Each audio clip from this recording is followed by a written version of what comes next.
Hi అండి, welcome to sweet cherry videos. ఎలా ఉన్నారు? బాగున్నారా? ఈరోజు వీడియో వచ్చేసి మసాలా వడ అనమాట అండి. రెసిపీ బయట వర్షం పడుతుంటే వేడి వేడిగా ఈ మసాలా వడగాని చేసుకొని తిన్నామంటే టేస్ట్ సూపర్గా ఉంటుందన్నమాట. మరి వడ అనేది ఎలా చేయాలో వీడియోలోకి అయితే వెళ్ళిపోదామండి. ఇక్కడ నల్ల శనగలు ఇవి మనం 4 గంటల పాటు నానబెట్టి పక్కన పెట్టేసుకోవాలన్నమాట. తర్వాత ఒక మిక్సీ బౌల్ తీసుకొని ఒక 5-6 వెల్లుల్లి, ఒక 2 పచ్చిమిర్చి, ఒక 2 ఎండుమిర్చి, ఒక స్పూన్ వరకు జీలకర్ర, అలాగే కొంచెం కరివేపాకు వేసుకొని అందులో మనము నానబెట్టుకున్న నల్ల శనగలను కూడా వాష్ చేసుకొని గ్రైండ్ చేసుకోవాలన్నమాట. ఇందులో వేసేసుకొని ఇక్కడ మనం వాటర్ అయితే ఏం వేయట్లేదండి. గ్రైండ్ చేసుకునేటప్పుడు ఇక్కడ చూస్తున్నాను కదా, ఈ విధంగా పలుకులుగా ఉండేలాగా ఇలా పొడి పొడిగా కూడా ఉండాలన్నమాట మనకి పిండి అనేది. అప్పుడైతే మనకి వడలు చాలా క్రిస్పీగా టేస్టీగా వస్తాయి అన్నమాట.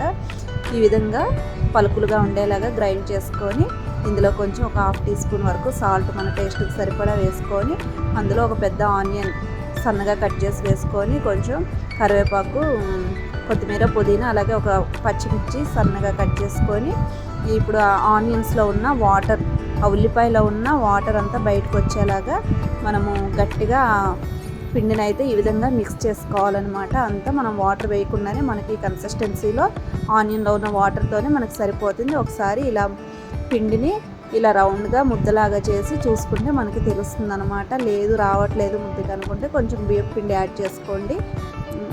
తర్వాత ఈ విధంగా మనం వడ షేప్లో చేసుకొని హీట్ అయిన ఆయిల్లో ఈ విధంగా మనమైతే వడల్లాగా వేసుకోవడమేనండి. చాలా బాగుంటాయి అన్నమాట టేస్ట్. అలాగే మన ఛానల్ ఎవరైనా ఫస్ట్ టైం చూస్తున్నట్లయితే ప్లీజ్ ఛానల్ సబ్స్క్రైబ్ అయితే చేసుకోండి.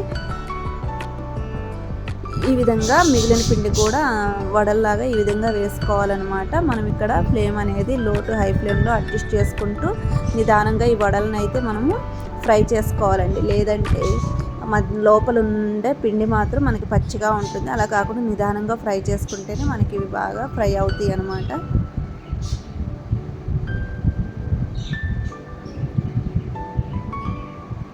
టేస్ట్ అయితే చాలా బాగుంటుందండి. నచ్చిన వాళ్ళు తప్పకుండా అయితే ట్రై చేయండి.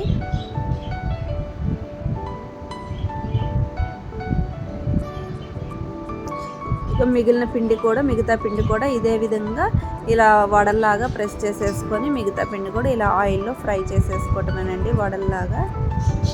ఇదండి ఈరోజు వీడియో కానీ నచ్చినట్లయితే తప్పకుండా లైక్ చేయండి, షేర్ చేయండి, సబ్స్క్రైబ్ చేయండి. Thank you for watching.